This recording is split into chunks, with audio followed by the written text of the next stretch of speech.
I think there was a point in my life because I was working in radio, and even when I was working, and I did radio for about 15 years, something like that. Hmm. And I loved every moment in radio. It's where I met my wife. We both are working at WXTU, the country station in Philly. Hmm. Um, but I think there was always this desire inside of me that I wanted to get into video, to do TV, to do the creative stuff. And so I think before I started Arrival Video, it wasn't like a snap of a finger and I'm like, I'm going to do Arrival Video and I'm going to be creative.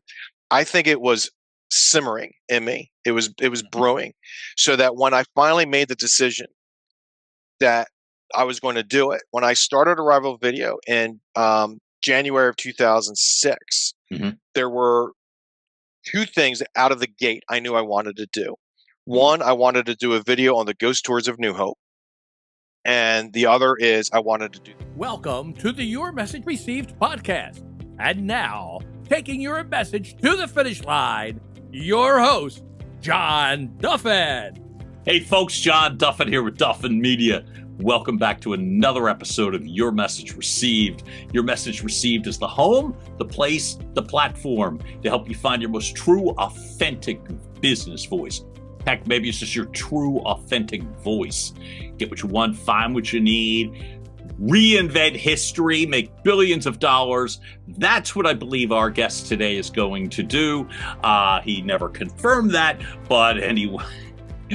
One of the things that we get to do here is the reason that as we continue to spread the message of resilience and bounce back and optimizing your communications is that we bring people on who walk the walk.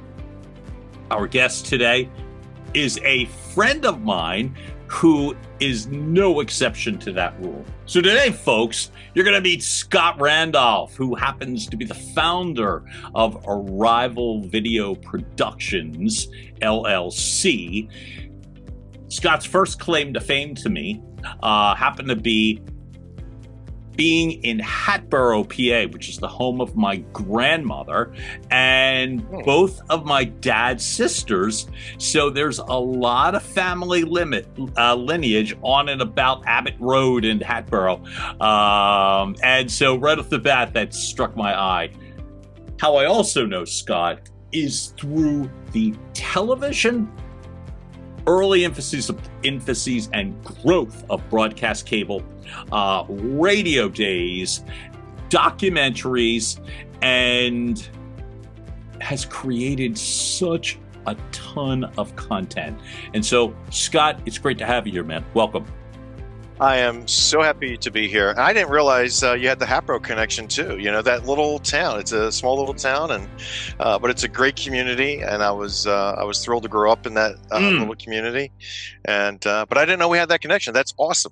Yeah, it makes me really happy. So it was always exciting to me. So especially my Aunt Irene, and my uncle's his nickname was Bruz, B-R-U-Z. But my cousin Jim, who is their child, still lives at the home on Abbott Road that butted up against, I can't remember the name of the high school, but whatever it was, had this beautiful football field track, and literally their backyard was literally up against the football field track area. And to me, growing up especially, it was the coolest. It just changed your mood when we went out there. So it's just a very cool place to be. Scott, so you've done, like I said, it's funny as Scott and I have gone down memory lane several times. Folks, by the way, Scott gave me technically my first local voiceover job in the area. And we will touch on the rationale and the reason behind that, which is terrific. But Scott, I guess, is done a number of things in regards to production. Scott, walk me back a little bit in regards to your first start in regards to a radio favorite of mine, which is Eagle 106 in Philadelphia. Yeah, I was very fortunate that I was able to land working at Eagle 106, and I got in because of a friend of mine, actually. I I went to a school in Willow Grove studying media, and I was kind of trying to figure out what I was going to do with my life and where I was going. And I was actually I was spraying lawns out there with the chemicals and spraying lawns. And yeah, it was. I have a lot of respect for those people who do that job, because it is a very difficult job. And I didn't enjoy it, and I lasted about 3 weeks. But a buddy, Nice. which was my shortest time of any job I ever had, and but it wasn't for me, and that's fine. Like I said, some people make a great living with it, but a buddy of mine, who I knew since we were kids, called me up and said, "What are you doing? You really should think about getting into radio or TV. That's your passion. That's what you love to do." And I just kind of was like, I was a beaten person at the time. I was in my early 20s, and I was just like, and he said, a friend of ours is working at Eagle 106, Eric Kurland. And he said, why don't you give him a call? And so I knew Eric, and I had a conversation with him only like maybe 3-4 months before this happened. And so I took my friend George, I took his advice, and I called up Eric, and I said, hey, I'm kind of trying to look for a job. I hear you work at Eagle. Is there anything going on? And he said, as a matter of fact, we are hiring in the promotions department. And I said, okay, great. And he said, I tell you what, there's a Hall & Oates concert in Willow Grove at the Willow Grove Naval Base. Oh my God. And why don't you come to the concert and meet the assistant promotions director? And, so I go to the concert. I got tickets. I go to the concerts, and I went with my buddy Joe, and we went, and I met John Kubiak, who was the assistant promotions director. And he was just like, yeah, we could use you, but I can't hire you. You got to meet Eric Davis, who's the promotions director for Eagle 106. Why don't you come in Monday at 2:00 or whatever it was? And so I'm putting a resume together. I'm like all nervous. I'm putting this resume together, getting ready, because this is a big deal. And in the radio world, Philadelphia is the 5th largest market in the country. You only got 4 levels to go above, and obviously New York is number 1. So, this is a big deal for me to land right in Philadelphia. I was nervous. I go to the station. I got my suit on. I got a resume that I sweated over if it was right, and I had my whole ready for the interview. And they take me back to John Kubiak, and John his desk was right outside of Eric Davis's office. And he calls for Eric. He said, hey, that guy Scott's here for the job interview for, one of the assistant promotion people. And Eric walks out of his office. He looks me up and down, and he goes, you're hired. And he turns around, he walks back in, and I'm standing there holding my resume going, oh my God, I worked on this resume all week, all weekend, And he didn't even look at it. And so that's how I got hired. But it was great because, the job itself, when I first started, I was just handing out bumper stickers. I was about 25 years old, and that it was typically a job you give to like interns or kids that are in college.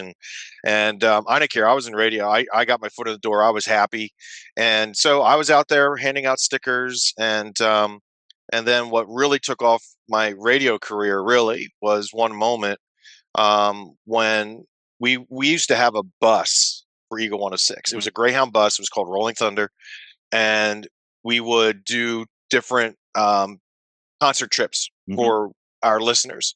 So you could win a trip to Atlantic City and see, I can't think of any acts or whatever. Pat Benatar, although Cher.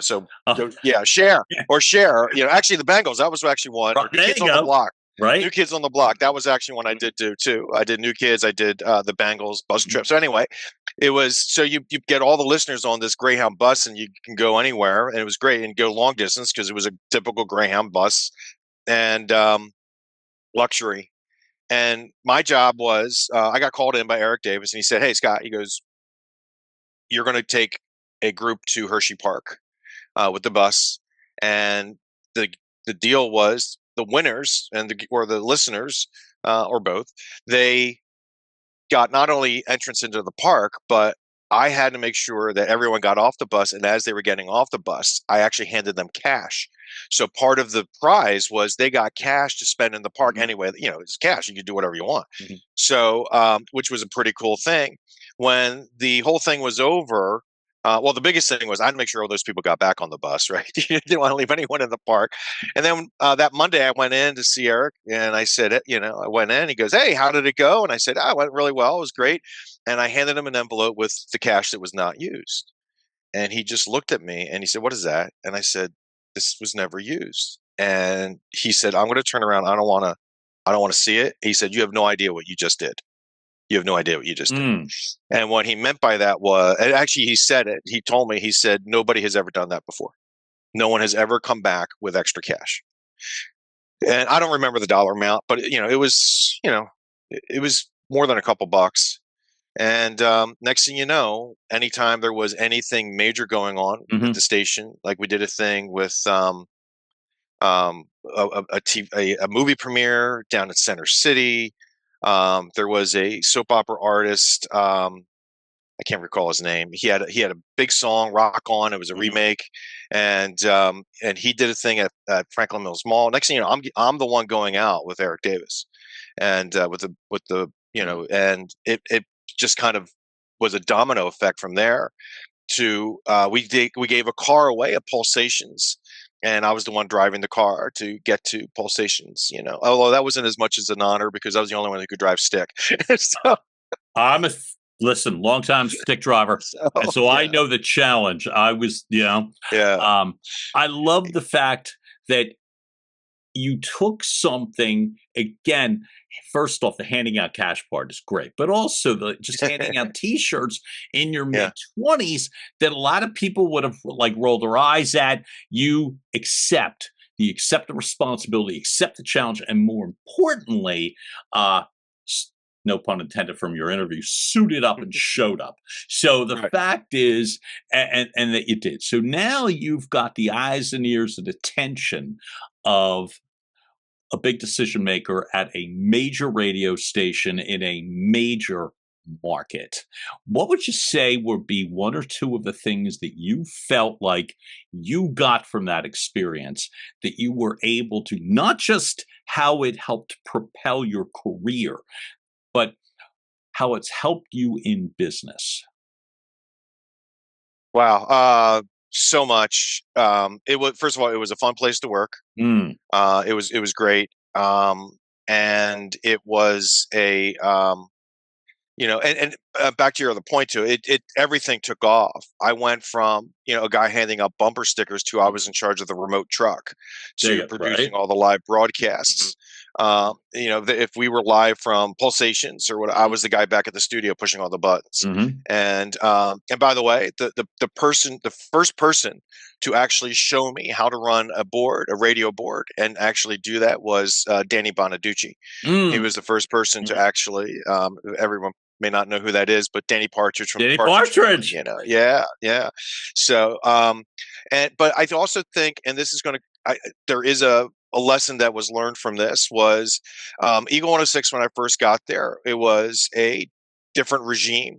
The morning show was Welch and Woody, and it was different promotions director, different program director, and at some point they made a change, and the station started. We were always like, number one, number two, or number three in the market. We just dominated, and the station faltered, and then they did what a lot of stations will do: they cleaned house.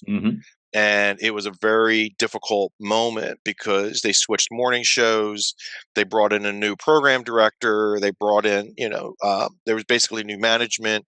And watching that happen and then staying on and not being one of the people being let go. Right. I think that was a little bit eye-opening. But I also think what helped was my attitude was I'm just going to go in and do the best job I could at whatever I was doing, and thankfully they noticed that I was a team player, and that's why I was able to survive that. And then I survived again when Eagle 106 switched to smooth jazz, which was in March of '93. I survived that too, and that was that. I don't know which. Both were pretty bad. The second one was worse because they got rid of a staff of like 65 people, give or take, whatever the number was, and we went down to a staff of like 20 something. It was a complete overhaul, and not many of us survived it. And that's behind the scenes and in front of the scenes. It was across the board, and I survived that too, and that was very difficult. So I think I think a lot of that was, as great as it was, what made me survive was the resilience. Yeah. Just, not letting it affect my attitude. I always try to maintain a very positive attitude of that I'm going to still go in. I'm going to do the best I can. I'm going to do whatever I can to help the station win. And I think it got noticed. As a matter of fact, I know it got noticed. The first rendition, when we went from the changeover, and most people know of John Lander when he came in, and John Lander and that morning crew was, it was number one in Philadelphia. I was told, because they were getting rid of people. People were just, every day, they were thinning out the herd. I was told by management that they wanted me in the station as much as I possibly could because of my positive attitude, because morale was low and people were being let go and they needed things to be upbeat. And so I actually got paid to go into the radio station even when I had nothing going on, just to hang out and have a positive energy and be there. And I think be there. That was it. Just be there. Yeah. I love that. And I think one of the things being a part of the field for a lot of years, I can absolutely relate to that sense of that thinning of the herd. And so I admire the fact it's really hard, even as you said, even when you make it. It's hard. You have to watch other people, and you watch the sadness and fright, the fear in others. It's brutal, man. So good on you. Look, folks, our man Scott has covered a heck of a lot of ground from those starting points, just in that field. Just like I said, like literally knowing the television radio field, then there is a lot of bouncing around because formats change, stations change, agendas change, what have you. But some of the fun parts that Scott has got to do, doing audio production for the Sixers TV show on oh my God, I forgot about the sports channel. Thank you for that. Yeah. Moving into the sales side of sales development for the country music station WXTU.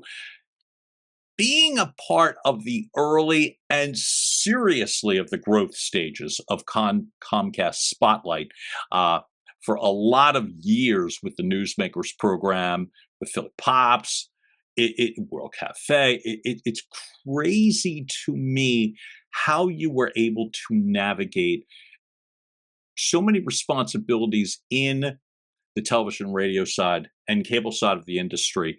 And I just had a conversation with somebody today, and I was going to wonder, from that conversation, I remember us talking about the fact that very often when I was trying to break in, you would get these, like the brushback from individuals. Oh, no, it's so different.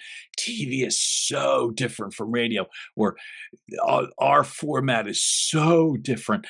And sometimes I would, I believe them. I would actually believe them.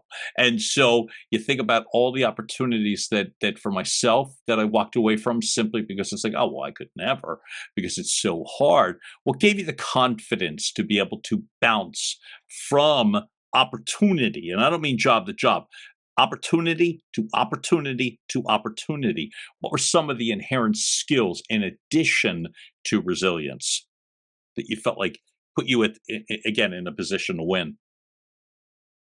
I have to say, I loved how what you were saying, where people are saying, "Oh, TV's so different," and people try to talk you out of it. I think some people get threatened because it's such a competitive industry, right? And so you'll have people say, "Oh, no, you don't want to do it," not because it's difficult, it's because they're afraid you're going to come after their job. Yeah. So I think there's a component to that. Not in every case, but I do think there's a component.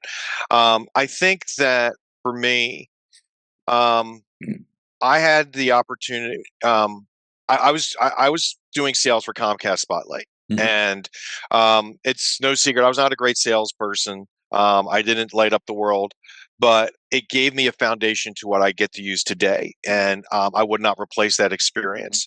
I think that's also something that you can look at.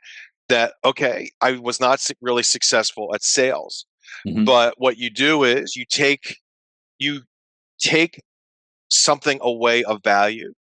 And I was able to take away what I learned in sales, what I learned about how to approach clients, how to sell yourself, how to sell a product, whatever. I use those skills today in selling myself. Thankfully, I'm much more successful at doing it on my own than I ever was with, Comcast Spotlight or with working in radio with XVU. But what I learned there is invaluable. So I think that's a lesson to be learned is even if something, and that's across the board, even if something doesn't necessarily look like a great success, what are you taking away from that experience that you could apply for your next step or your next opportunity? And I think that is a huge value. I got into Comcast in a way that I was doing sales for Comcast Spotlight, and it wasn't going well. And in sales, they call it the death spiral, where you're not making your numbers. And that was when I actually began to plan leaving and start Arrival Video Productions. And I did one thing that you hear not just in this industry, but in any industry. Like whoever is watching this, whatever you're doing, one of the things for success is three things. Networking. There you go. It is so critical. And so I started networking myself. And I was still a Comcast Spotlight, but I knew, I was in that death spiral. It was just a matter of time. Right. And it actually was kind of funny because I was finally let go at Christmas time, and people were like, "Oh, I feel so bad for you. Oh, a week before Christmas. Oh, that's awful. It's terrible." And I was like, "No, this was all in the plan. It was coming." Happy holidays. And, happy holidays. And I went in and I networked with a guy that I knew at Comcast who was working on Newsmakers, and they just didn't have any room. They didn't have anything going on. It was about 8 months later, is that August of 2006. Somebody couldn't make the crew for Newsmakers. They couldn't get in there, and they called me up and they said, "Hey, Scott, I don't know if you're doing anything today, but we need someone to run teleprompter." Now, I ran teleprompter when I was in school studying this. I knew what a teleprompter was.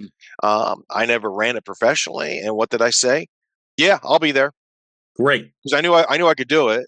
Yeah, handing out bumper stickers, running a teleprompter. I mean, there's something to be said for being ready and able. Ready to go. But it also is going to be, I think, why I was successful at Newsmakers, because the first thing I did was teleprompter. It went very well. They asked me to come back, but next time I came back, I did graphics. So all those lower thirds, when you see people's names at the bottom, that's just one example of things you do when you do graphics. Anything graphically that you see in a show, that was your job. I wasn't a graphics person. Again, I learned it in school. I knew what it was, a Chiron, an old Chiron. Thankfully, that's what we were using back then, And so I knew the concept. I knew what it was. And so I was able to do that. So I did that a couple times. And then I think, then they found out that I was a camera operator. I was doing camera since I was 11 years old. And next thing you know, I'm doing camera. And so it was several months. And I'll never forget, I walked in the one day and the guy that was directing turned to me and he said, "We're going to throw you under the bus. You're going to be the assistant director." And I'm like, okay. And from that point forward, I was the assistant director until I became director. Oh, and what did the assistant director do? Pretty much so much. First of all, when I first started the show, they were timed 5 minutes, and there was 5 minutes exactly, because those shows some of them ended up on CNN headline news. So these were timed out for broadcast for CNN headline news.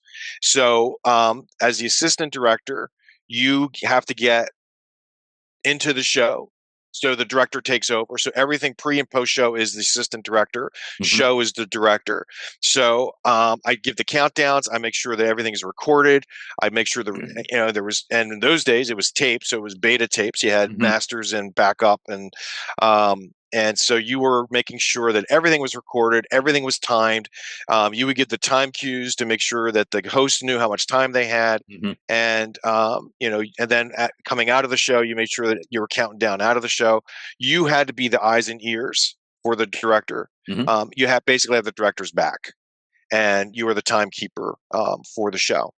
And then with Comcast, what also the assistant director did was every segment had to be logged with time code and title and guest and all of this other fun stuff. And that was always, so that was really, it was, I felt it was almost more responsibility than the actual director. I got you. I'm going to ask you, because that is a wide menu of technical things and exact things. And folks, one of the things that I think about is when I hear something like that, is the reminder that even though you don't have direct experience back to that, it's so different here. One of the things is they don't necessarily change the rules for you. So you get the opportunity. 5 minutes is 5 minutes, not 5 minutes and 20 seconds, or I'll go get it later. And I admire the fact that it's like, okay, here's the opportunity. This is exactly what they want. So this is exactly what they'll get. And to me, I'm curious with that, because that's all technical and exact. Talk to me about the first time you were using your creative skills, your storytelling skills. I'm sorry, your storytelling creative skills. Wow. I always had not always, but very early on, I got a video editor for the computer. Computers changed everything. Yeah. I had two friends of mine, still very good friends. We tried to do video work and started our own video company in the mid '80s. We were still in college and we tried it. But the thing is, back then, you wanted to buy an editing system. You're like looking like $50,000 and the cameras. I mean, it's just and there was no way around it. But somewhere in the early 90s, they started coming out with video software that you could load on your computer. And I think I started getting a creative outlet where I just started making videos, editing, sitting down and just doing stuff that popped into my head that would be fun. Nothing that I could show anybody, only because most of the stuff I would do would be copyrighted stuff.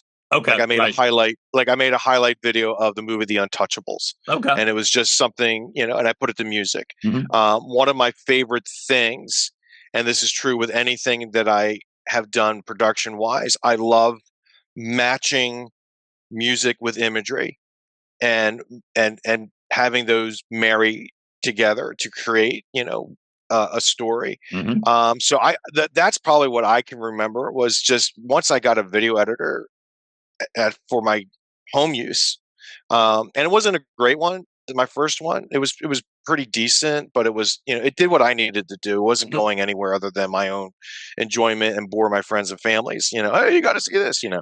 Oh my God. Right. But still, that puts you into the foray of creativity. So matching images to music. When did you realize I've got more stories to tell, and that they're not necessarily wrapped around editing, and matching? Because, as I said, you started to create some great stuff, historical stuff, as it goes on. Look, folks, not only is this something where, multiple time Telly Awards winner. But there's a documentary. Saw this all. I mean, obviously, I saw the full, but also saw this on WPHL's Weekend Filler from years ago.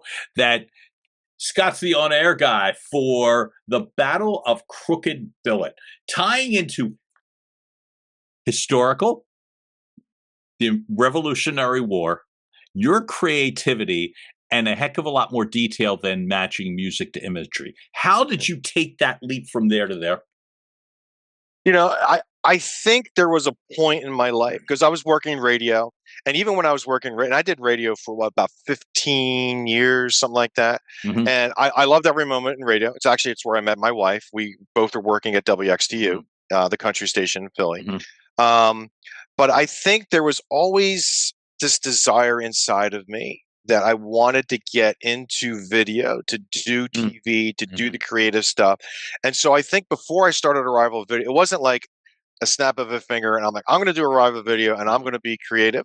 I think it was simmering in me. It was brewing, so that when I finally made the decision that I was going to do it, when I started Arrival Video in January of 2006, there were two things out of the gate I knew I wanted to do.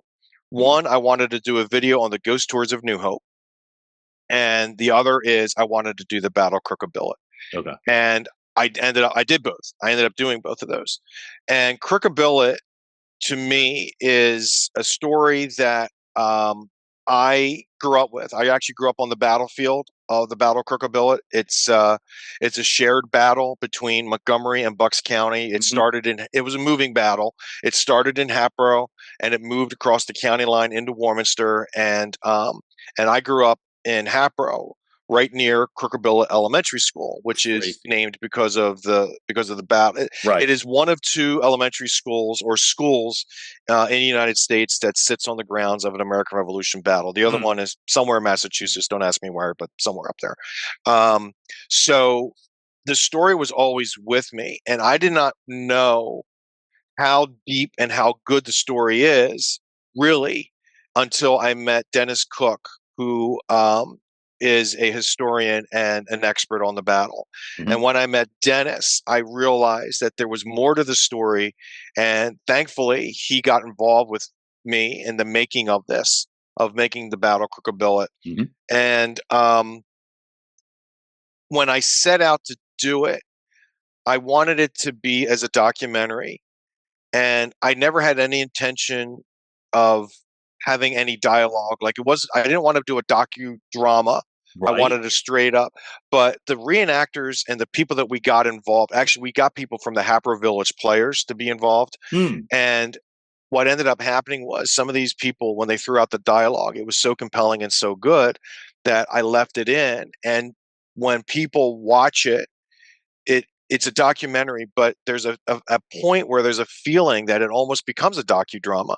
And it also gave me that, going back to the matching imagery with music, especially when we got into the battle scenes, the music drives it. It's intense. There were some very brutal moments in the battle, and we were able to shift your mood just by shifting the music. And so we drive the audience in that way. So it really, going back to the original question, it was simmering inside of me, and then it just came out. And the Battle Crook of Billet, I'm very excited about how it turned out. And I wish I could give a announcement at this point, but I can tell you we are negotiating right now with several, not one or two, but several streaming networks who are interested in picking it up. And so, yeah, I'm very excited about that. So, did the story, in your opinion, like you said, you didn't want any actual dialogue at first? That, like, you picked up like people from the Hatboro. I did I hear correct? Some players. But that changed the final version of the story. What do you think changed in you based upon the fact that it was a different product than what you originally had the either confidence or vision to do, and you were able to see the project conclude differently? What did that do to you in regards to future projects? Well, I think that it makes you keep an open mind. I think that's one of the things. You keep an open mind, because it was funny. The one scene in particular, it's one of my favorite scenes. Okay. Where in the story, there was there were spies in the revolution on both sides. The British and the Americans had spies networks, and a spy found out about where the location was of these men that would be attacked. And so we shoot the scene of the spy showing up to tell the British officer, and the guy delivered. And I remember when we shot it. I didn't have to see it in post. When we shot it, the way that he delivered the line, and this guy was he was a reenactor. He actually was a retired New York police officer, and he took an early retirement because he was on duty during 9/11. And so he had all of that stuff in his lungs, so he couldn't run. Right. And so he left New York and he moved to Bucks County. And he's a reenactor. And we put him in this scene, and I just thought he was going to have the scene, and then you'll hear the nice voiceover. And he delivered the line with such a compelling motion of telling this officer that they're in the billet, they're there. This is the moment. And I think that was the moment, because I think that was the scene we did before some of the other, where we left some of the other dialogue in. And I guess, I'm sorry, I guess to go back to your original question is, it is to keep an open mind. Yeah. You go in with a plan, and then, the one rule about movie making, or, even TV, sure, all of the magic happens in the editing room. And so it really, when you get in there and you start editing, that's where the magic happens. And I really saw it very differently. Here's the ironic thing, John. I did the film originally over 10 years ago, and it was a nice version of it. When I got a distributor in 2025, and he said, he liked the film, but I said, you know what? Before we do anything with it, I just want to clean up a few things. That's what I said. And I thought, okay, I'll take like a week or two, just clean up like a couple things that were just bothering me. I just wanted to clean up. I ended up recutting the whole thing, and then 4 months later, I completely redid it. And people who've seen the new version, who saw the old version, said it's a completely different film. It's very good. And now that version is I cannot show that version right now because I'm under contract with the distributor. It won't be seen until it's picked up. But right now, it is a completely different version. And I think that, I had all of those years of now national TV experience. I had done, all these orientation videos in the Philadelphia area. I had all this experience. And so when I looked back at it, I looked at it with a very different eye, a very critical eye. And I'm the most critical person of my work. So, so I went in and I just redid the whole thing from front to end. Now it is still, I didn't reshoot anything. It's the same imagery.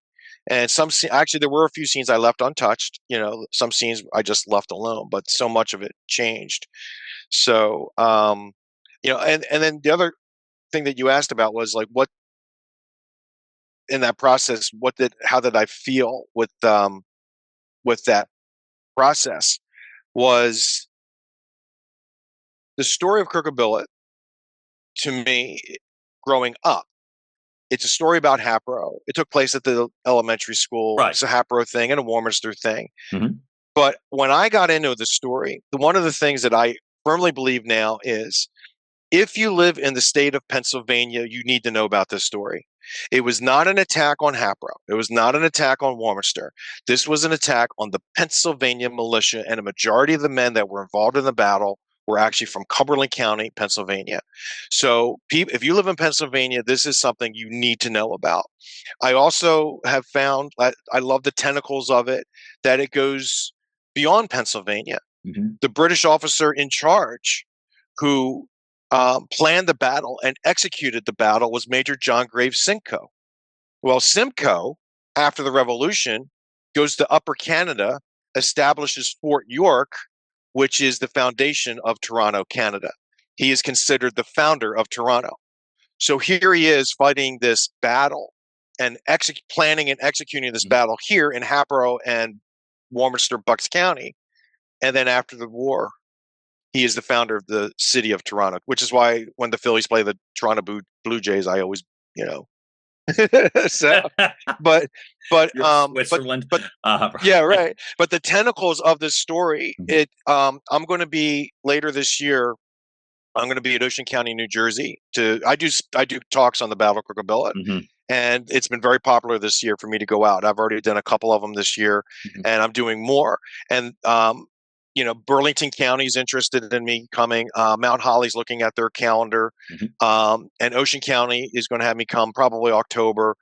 And the reason why they need to know, because after the war, General Lacey is the hero of the story. Okay. So General Lacey is the hero and the central figure of the Battle of Crook of Billet. After the war, it was really right after the war, he meets a woman from Burlington County. He moves to Burlington County, New Jersey. He's originally from Bucks County.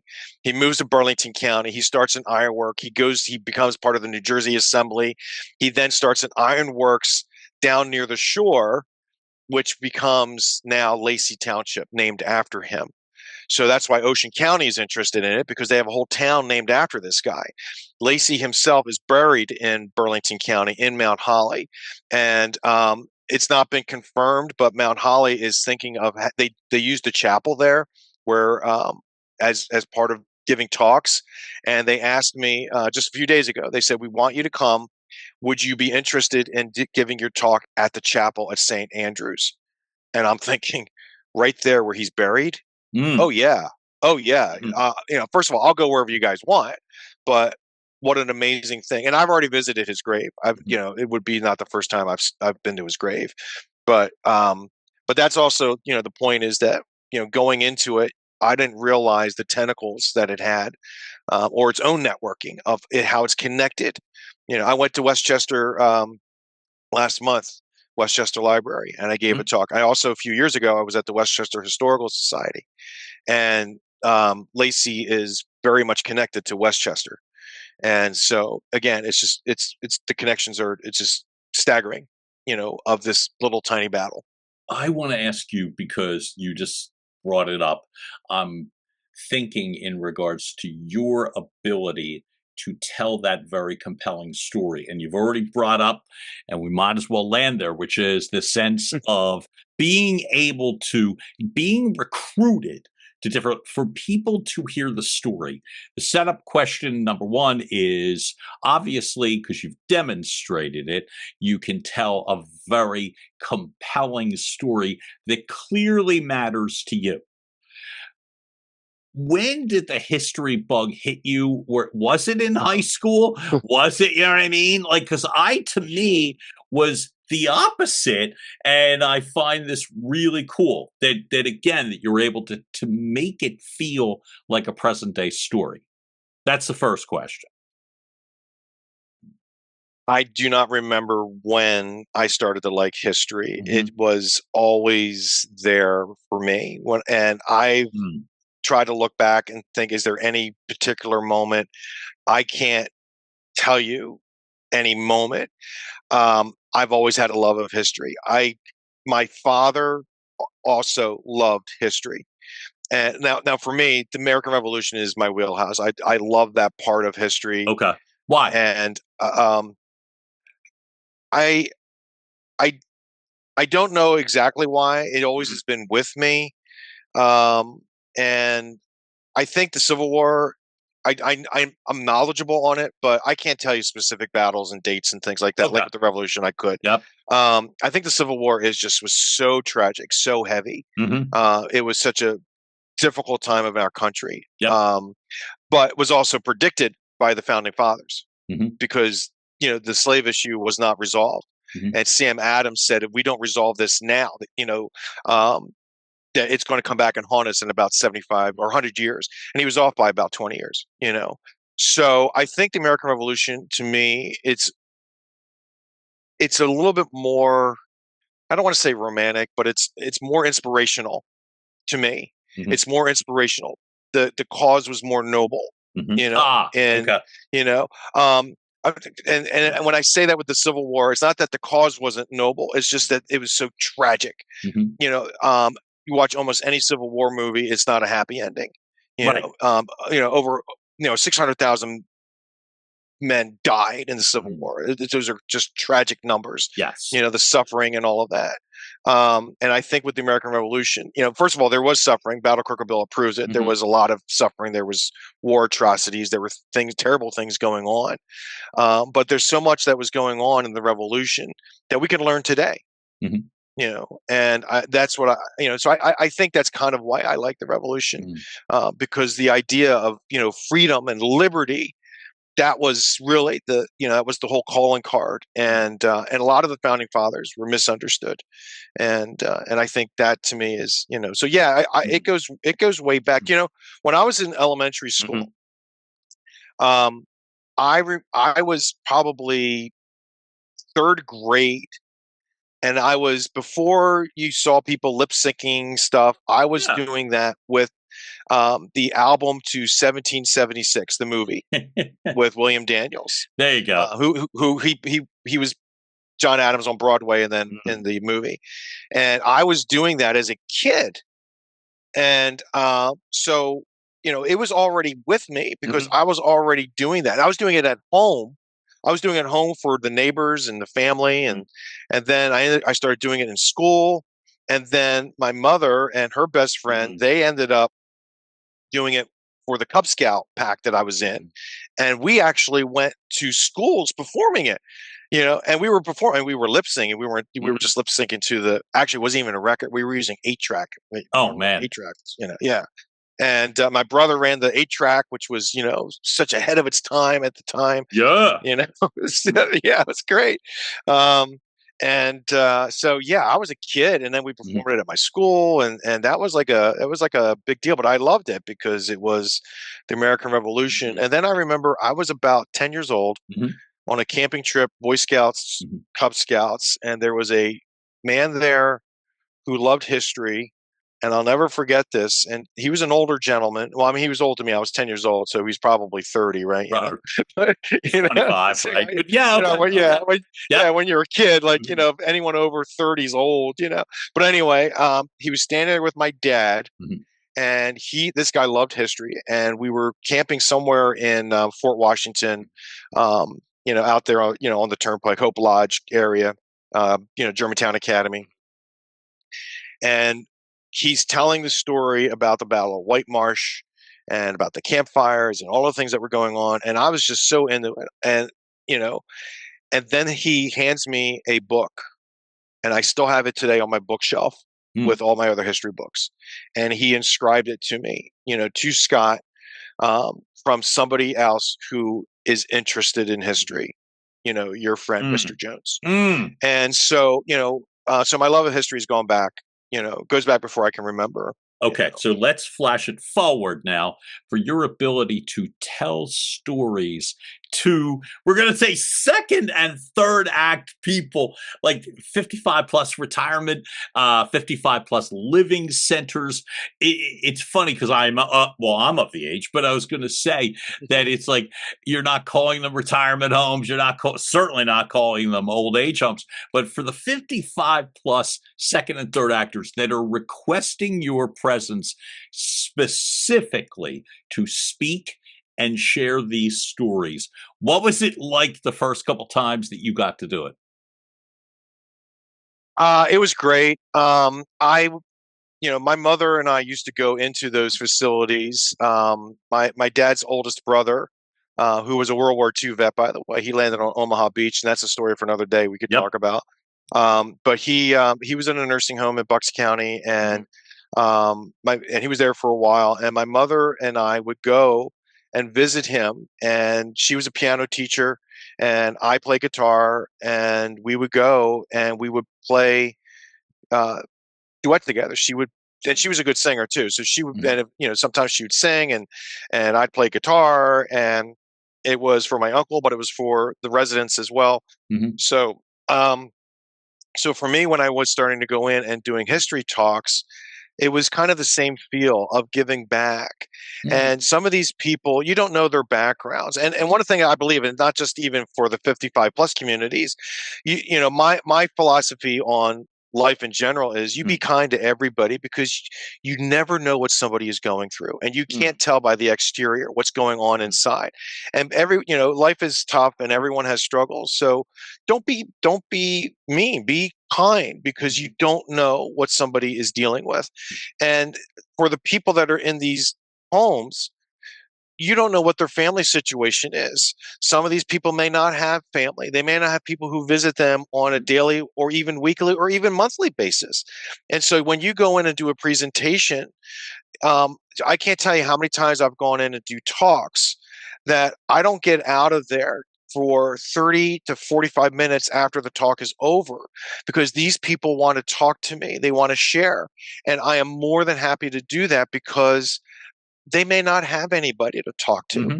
And typically too, like I just did a talk last week on Frank Sinatra, and it was one of the most rewarding talks that I've ever given, because people were clapping along. So, you can't do a talk about Frank and not play some and not have the music, right, or scenes from some of his movies, like On the Town or whatever, And when I would play those clips, they were either laughing, smiling, clapping, or singing along.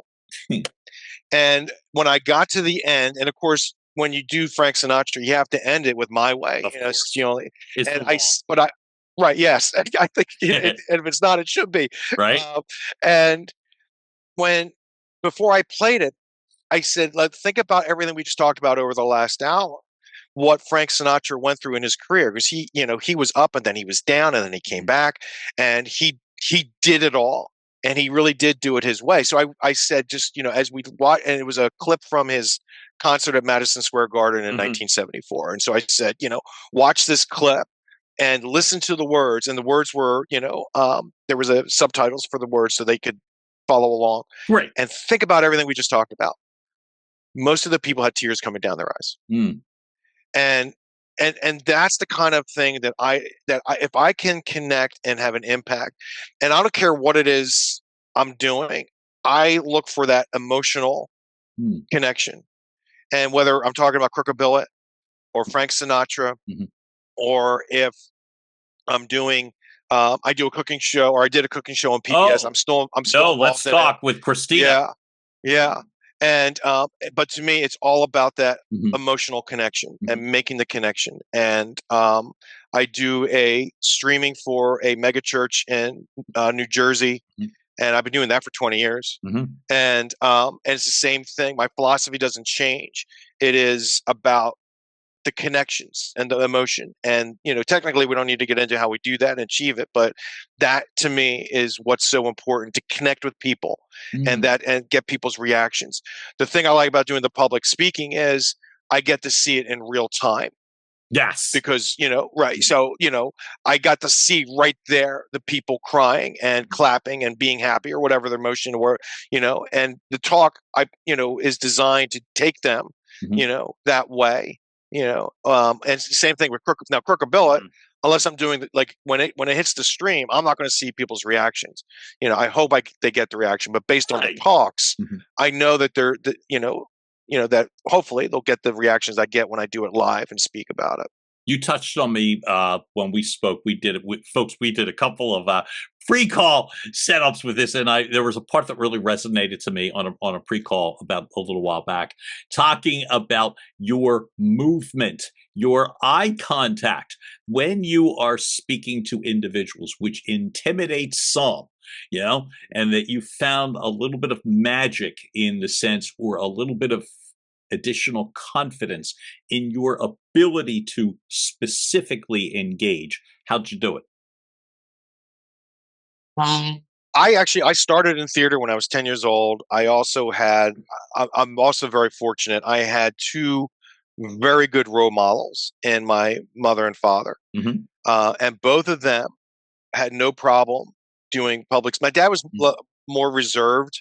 I want to say he was an introvert, but he would do public. He would have no problem standing up and recite a poem or tell a story. And he was a very good speaker. He had a great voice, very good speaker. My mother she was a ham. Talk to me about her. Talk to me about that. Well, She was a piano teacher. She is the founder of the Bucks County Piano Teachers Association.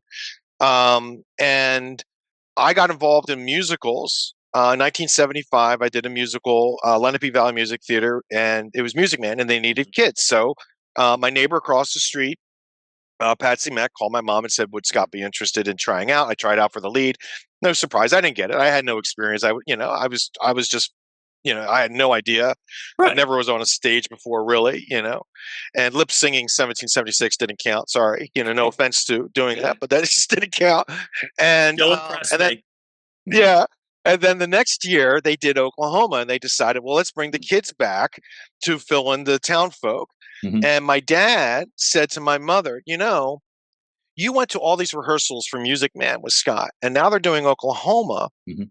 and you love to sing, and you have no problem being on a stage. Why don't you try out? And then instead of sitting around the rehearsal waiting, you can partake in the rehearsal. Right. So my mother was like, yeah, that's not a bad idea. So she tried out. So my mother ended up in the chorus, and I ended up, as one of the kids to fill in for the town folk. And my cousin Ruth also tried out for chorus, and she made it. So the Oklahoma was a family affair because I had my cousin in it, my mom in it, and I was in it. The next year, they decided no more kids, too much of stage moms. Yes. So they said no more. So they decided they're going to do Camelot. And they do Camelot, but at the end of, if you don't know the story of Camelot, it's King Arthur, and it's the rise of the Round Table, Mhm. and then it's the fall of the Round Table. And it's a very long musical, but it's great. It's one of my favorites. And at the very end, when all is lost, the Round Table is destroyed, King Arthur has to go to war against Lancelot, and he's on the battlefield alone with his thoughts. And this young boy shows up to bring him hope that his ideals of the Round Table will live on and his ideals will carry on. And I got the role of Sir Tom at the very end. Nice. And so even though no more kids, I returned for Camelot, and my mother returned in the chorus, and then my cousin returned in the chorus, and my brother returned, and he got the role of a page. And my dad used to joke that him and my other brother were the audience people. They sat in the front row, and they would start clapping at the appropriate time to make sure that everyone would start clapping. They all shade of pro. So my mother was more than happy to jump in, but she was one of a kind. I take the second and third acts that we were talking about with our I take a lot. I take a lot after her. She was the creative side. Her father was doing photography in the 30s, and he turned the kitchen into a dark room and was developing home movies and films and all of that.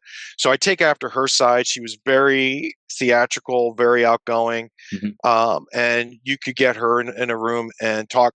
I know we mentioned the Christina show, and one of the things that I loved was when I first started doing the Christina show back in 2012.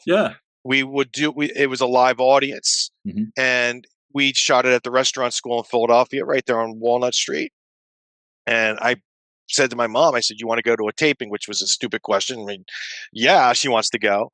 And I knew that I told her, I'm not going to be able to talk to you or be with you because I got, things I got to do. But I knew I didn't have to worry about her because, and it was so true, when I came out at the one break, how'd you make out, Mom? Great. She knew the name of every single person around her, and some of them she got their emails. She friended anybody and everybody that she would come across, and I knew I could leave her there. And I think I have that of her in me, the gift of gab, and the ability to I can start talking to strangers and just start talking to people, and that comes completely from her.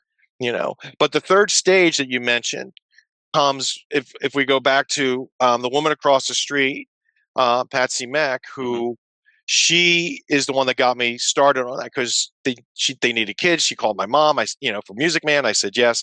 Well, I knew her because she lived across the street.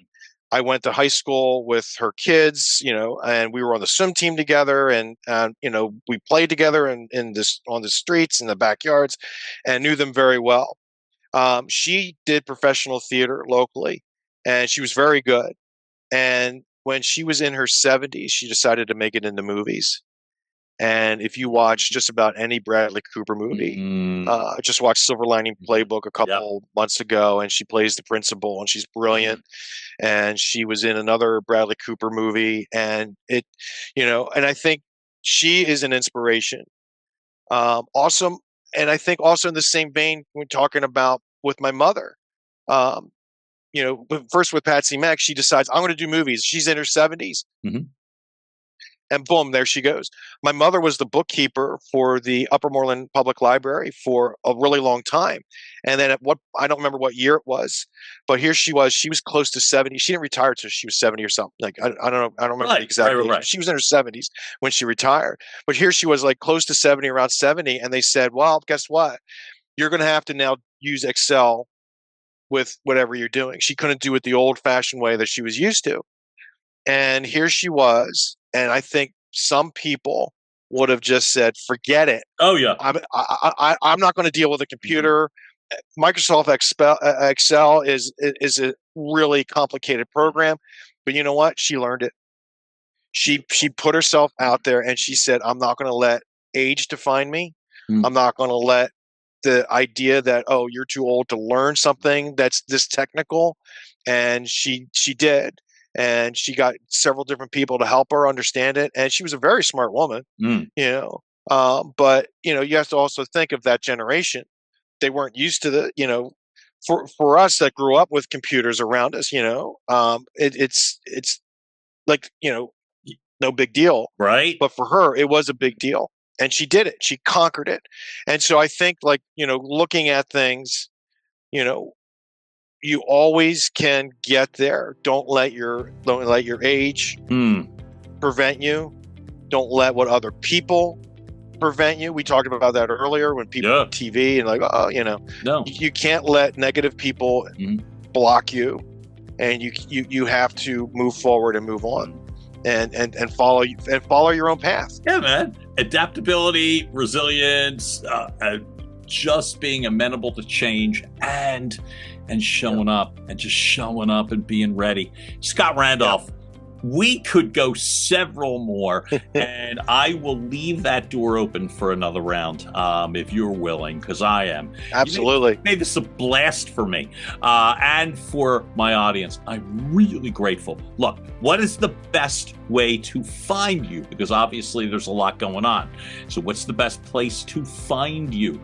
I know you've got a website. Where would you want me to list the best place for you?